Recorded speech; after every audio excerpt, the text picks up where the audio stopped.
Yeah, I guess 5 important things during the live stream. The live stream lasted about 45 minutes, which is very short. He's not a yapper like Gold River. Yeah, I think he went over a lot of stuff that has to do with KR, current KR version. But the important here's the important notes, the important part of what he said. Difficulty of raids. Basically, they want to find the right balance between the raids. Kazuro's Raid Chapter 1, a gear was a farming content and it was made easy because people have to farm a gear, ancient gear, and enable our passive. However, Braille was a bit more difficult, but this does not mean the future raids in the future raids is going to become more and more and more difficult. They're going to try to find the right balance between the difficulty of the raids, and they're also going to keep an eye out for the fatigue issues. However, I don't think the West has to worry too much about the difficulty because the HP always comes out nerfed when it by the time it reaches West. Braille raid, the mechanics, gate one mechanics is not that hard. It's just a really tight DPS check raid when you first start. Gate 2 does have some mechanics and gimmicks. It's not like team based, but it is pretty high DPS check. Um, but if the HP is nerfed, I don't think that's going to be a big issue. The only thing they mentioned about Luon is that it's going to be you know how they pick the participants? Like they raffle the participants. They said that they're going to soon pick those participants. That's the only thing. There were no dates. Also, he talked about a DPS meter. After Bro released, there were a lot of KR, well, not a lot. There were some KR players using the DPS meter because because the DPS check was really tight, especially Brogate 1. And he said, we understand there are pros and cons, but we believe the cons are more prominent than pros in our game specifically. For example, getting flamed for low uptime.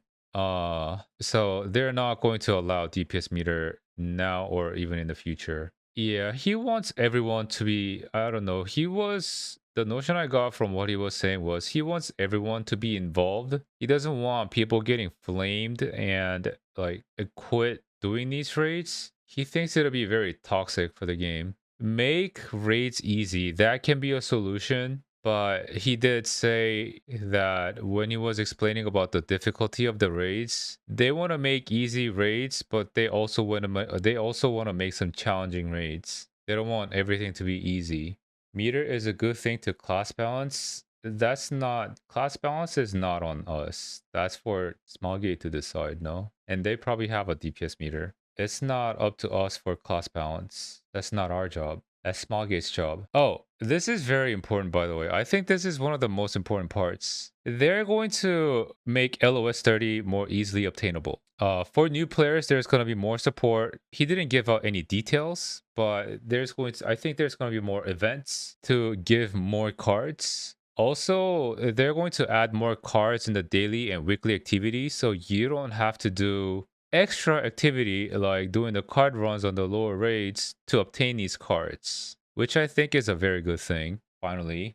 And about the arc passive, I think this is also a very good idea as well. Right now, they're in a very weird situation where people doing tier 4 raids have a mixture of builds. Some people have tier 3 builds, some people have arc passive builds, and some people have to turn our passive on, off, turn engravings on and off, and it's very complicated and confusing. So they want to unify all tier 4 raids, not unify all tier 4 raids, but they want to unify all tier 4 builds to be able to use our passive.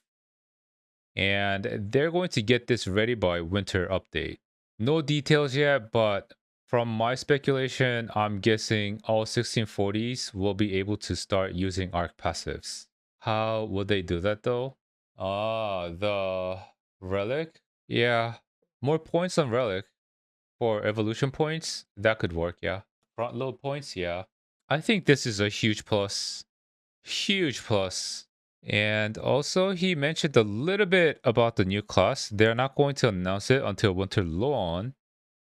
Recently there was a leak on, and it was mentioned on one of the tooltips that was leaked. It was an image, and it said there was an alchemist. That was a mistake, and he can confirm that next class is not going to be an alchemist. And that's it. I think those are the most important thing. I think those were the five important things he mentioned about.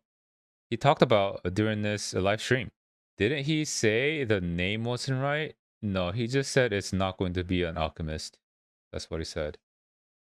But it might still be an Ayaya. Yeah, it could be. Oh, and by the way, we only got one relic book when the West got two free relic books.